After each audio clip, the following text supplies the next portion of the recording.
My dear students, welcome back to a new video of our ongoing vector series.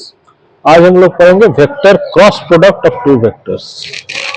पिछले class में हम लोग पढ़े थे dot product of two vectors. आज हम लोग पढ़ेंगे cross product of two vectors. ठीक है, इसको डिफाइन कैसे करते हैं? C, any vector C equal to cross product of A vector and cross product of B vector is mod of A into mod of b into sin theta, and m is the unit vector in the direction of c.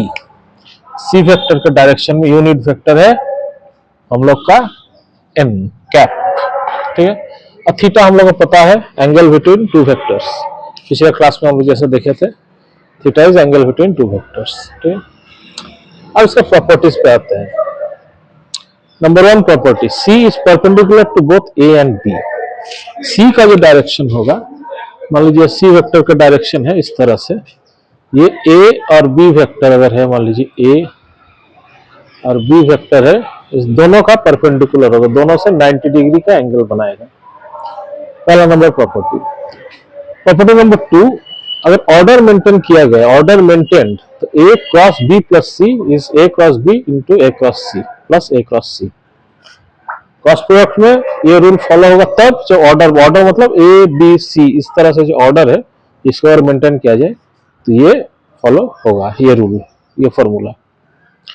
Number three, A cross B is equal to minus B cross A. Dot product में हम लोग क्या देखे थे? A dot B is equal to B dot A, सीधा। यहाँ पे value तो आएगा वही, लेकिन माइनस होगा, दूसरा डायरेक्शन अपोजिट होगा। माइनस का वेक्टर का मतलब है, वेक्टर में माइनस का मतलब है डायरेक्शन अपोजिट हो जाता है। 4 number property, angle between two vectors theta is equal to sine inverse A cross B का मॉड। ये जो ए क्रॉस बी है मतलब सी, इसका मॉड जो होगा, इसका जो वैल्यू होगा डिवाइडेड बाय ए का मॉड बी का मॉड।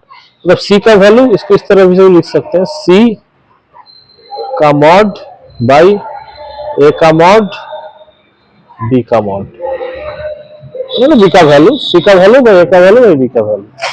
ठीक है, 5 नंबर है, मैक्सिमम जो होगा वैल्यू जब थीटा 90 डिग्री होगा तो ए क्रॉस बी का वैल्यू मैक्सिमम होता है, और थीटा जब 0 डिग्री होता है और ए क्रॉस बी का वैल्यू मिनिमम होता है। Theta is angle between two vectors A and B. ठीक है, अब आते हैं यूनिट वेक्टर। यूनिट वेक्टर है अगर उस डायरेक्शन में जो यूनिट वेक्टर है उस डायरेक्शन को रिप्रेजेंट जो कर रहा है कोई भी वेक्टर का, कोई भी यूनिट वेक्टर, दोनों यूनिट वेक्टर को अगर सेम यूनिट वेक्टर को क्रॉस प्रोडक्ट करते हैं तो उसका वैल्यू आता है 0। जैसे यूनिट वेक्टर अलग एक्स एक्सिस हम लोग क्या जानते हैं, आई, यूनिट वेक्टर अलग वाई एक्सिस जे, यूनिट वेक्टर अलग जेड एक्सिस के। अगर आई क्रॉस आई करते हैं या जे क्रॉस जे करते हैं या के क्रॉस के करते हैं, इसका वैल्यू आता है 0। ठीक है, लेकिन ये डॉट प्रोडक्ट हम लोग जब किए थे पिछले क्लास में, अगर देखिएगा तो इसका वैल्यू 1 आ रहा था, अगर डॉट होता है यहाँ पे तो यहाँ पे क्रॉस प्रोडक्ट में 0 आ रहा है। अब लास्ट, अब i cross j is equal to K. I cross जे का एक वैल्यू आ रहा है, लेकिन क्रॉस डॉट प्रोडक्ट किए थे वेक्टर का, उसमें i क्रॉस j 0 आ रहा था। इसमें i cross j is equal to K, j cross k is equal to i, k cross i is equal to j। Order को अगर उल्टा देते हैं, j क्रॉस i करते हैं तो माइनस क्या आ जाएगा, कौन फॉर्मूला से, ये वाला से। ठीक है, और ये ऑर्डर को कैसे याद रखिएगा, कौन प्लस होगा कौन माइनस होगा, उसके लिए हम लोग सर्कल लेते हैं। सर्कल का एंटी क्लॉकवाइज आई, फिर जे, फिर के लिखते हैं, तो अब इससे हम लोग को पता चल जाएगा कि कौन वाला कैसे मल्टीप्लाई होगा। जैसे आई क्रॉस जे के होगा, फिर घुमा के क्रॉस आई जे होगा, फिर जे क्रॉस के आई होगा, और आई क्रॉस जे के होगा, जे क्रॉस के आई होगा, इस तरह से घूमते रहेगा। और इसको उल्टा डायरेक्शन के क्रॉस जे हो गया तो माइनस आई हो जाएगा, क्लॉकवाइज डायरेक्शन में नेगेटिव आएगा, एंटी क्लॉकवाइज डायरेक्शन में पॉजिटिव आएगा। ये इंपॉर्टेंट है, इसका ध्यान रखना है। अब कंपोनेंट फॉर्म में क्रॉस प्रोडक्ट को कैसे रिप्रेजेंट करते हैं, वेक्टर को हम लोग कंपोनेंट फॉर्म में कैसे लिख सकते हैं, A X component in X axis, A का component in X axis A X, और उसके साथ unit vector I, A Y J A Z K. A Y है कंपोनेंट अलग वाई एक्सिस, ए जेड है कंपोनेंट अलग Z axis. Similarly for B, B X I, B Y J, B Z K. अब ए cross B को हम लोग determinant से लिखते हैं, I J K, A X A Y A Z, B X B Y B Z. ये एक notation है, जिसका वैल्यू हम लोग देखेंगे कैसे निकाला जाता है। ये नोटेशन हम लोग को याद रखना होगा। इसका वैल्यू ये आता है, a cross b z i a y b z। ये कैसे आ रहा है ये हम लोग अभी देखते हैं। ये एक मैथमेटिकल कॉन्सेप्ट है, मैट्रिसेस से आता है। अब और एक चीज है डायरेक्शन ऑफ वेक्टर, ठीक है, लास्ट कॉन्सेप्ट, इसको हम लोग देख रहे हैं, डिटरमिनेंट अभी बताएंगे। डायरेक्शन ऑफ वेक्टर ये हम स्क्रू रूल से, राइट हैंड स्क्रू रूल से समझ सकते हैं। जैसे स्क्रू अगर ऐसे घूम रहा है, स्क्रू है जो इस तरह से घूम रहा है, आगे इस तरह से जा रहा है, मतलब क्या ए डायरेक्शन से बी डायरेक्शन में घूम रहा है, ऐसे घूम रहा है, ऐसे, मतलब कि ऐसे ऐसे घूम रहा है, ऐसे, ये ऐसे ऐसे ऐसे ऐसे घूम रहा है, ऐसे ऐसे ऐसे ऐसे। तो ये ए डायरेक्शन से बी में जा रहा है, तो सी का वैल्यू होगा इधर, ठीक है, इधर होगा सी का वैल्यू, सी का डायरेक्शन का वैल्यू। और अगर ऐसे घूम रहा है तो सी का डायरेक्शन हो जाएगा इधर। अगर उल्टा घूम रहा है तो मतलब बी से ए तरफ आएगा तो नेगेटिव डायरेक्शन में हो जाएगा। मतलब सी जो है इसका जो डायरेक्शन है, ये ए क्रॉस बी के लिए राइट क्रॉस, अगर ए से बी का तरफ घूम रहा है कोई स्क्रू तो ऊपर तरफ जाएगा जिस तरफ स्क्रू जा रहा है। और अगर उल्टा हो गया, बी क्रॉस ए हो गया, मान लीजिए ये बी क्रॉस ए हो गया, मतलब बी से ए का तरफ आ रहा है तो स्क्रू का डायरेक्शन जस्ट रिवर्स हो जाएगा। इस रूल से हम लोग डायरेक्शन के बारे में पता कर सकते हैं of cross product of vectors, ठीक है। अब हम लोग आते हैं डिटरमिनेंट को समझने में।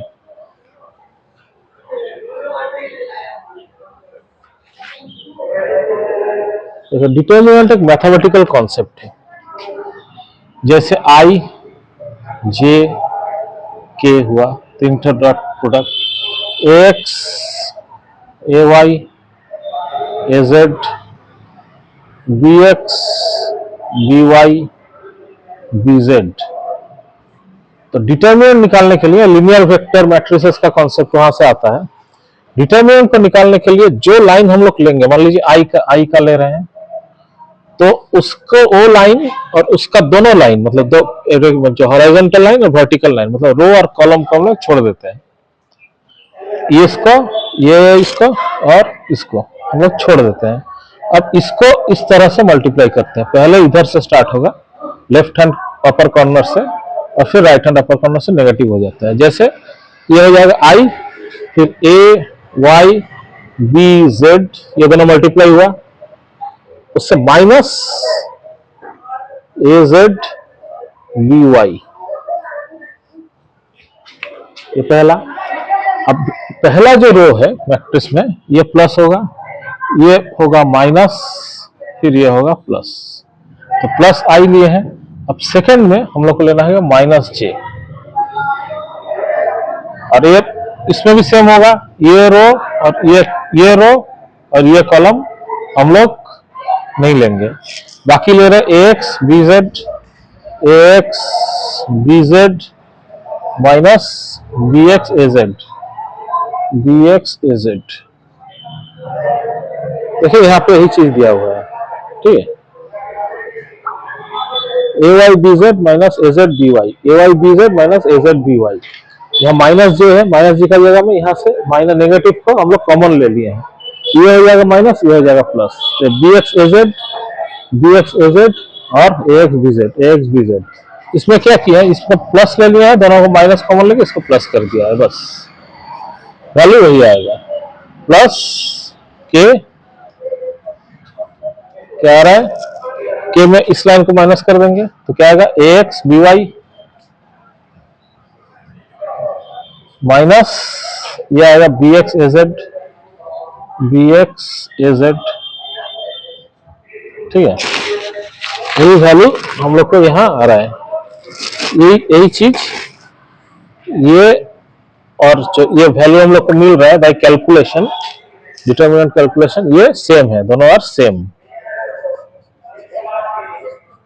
ये और ये, ठीक है। समझ में आया, ये वैल्यू आ रहा है, इस तरह से हम लोग को निकाल लेना है। अब एक क्वेश्चन यहाँ है, 2 मिनट वीडियो को पॉज करके ये क्वेश्चन को ट्राई कीजिए बनाना थ्रू दिस कॉन्सेप्ट, ठीक है, नहीं तो मैं बना दे रहा हूँ अभी।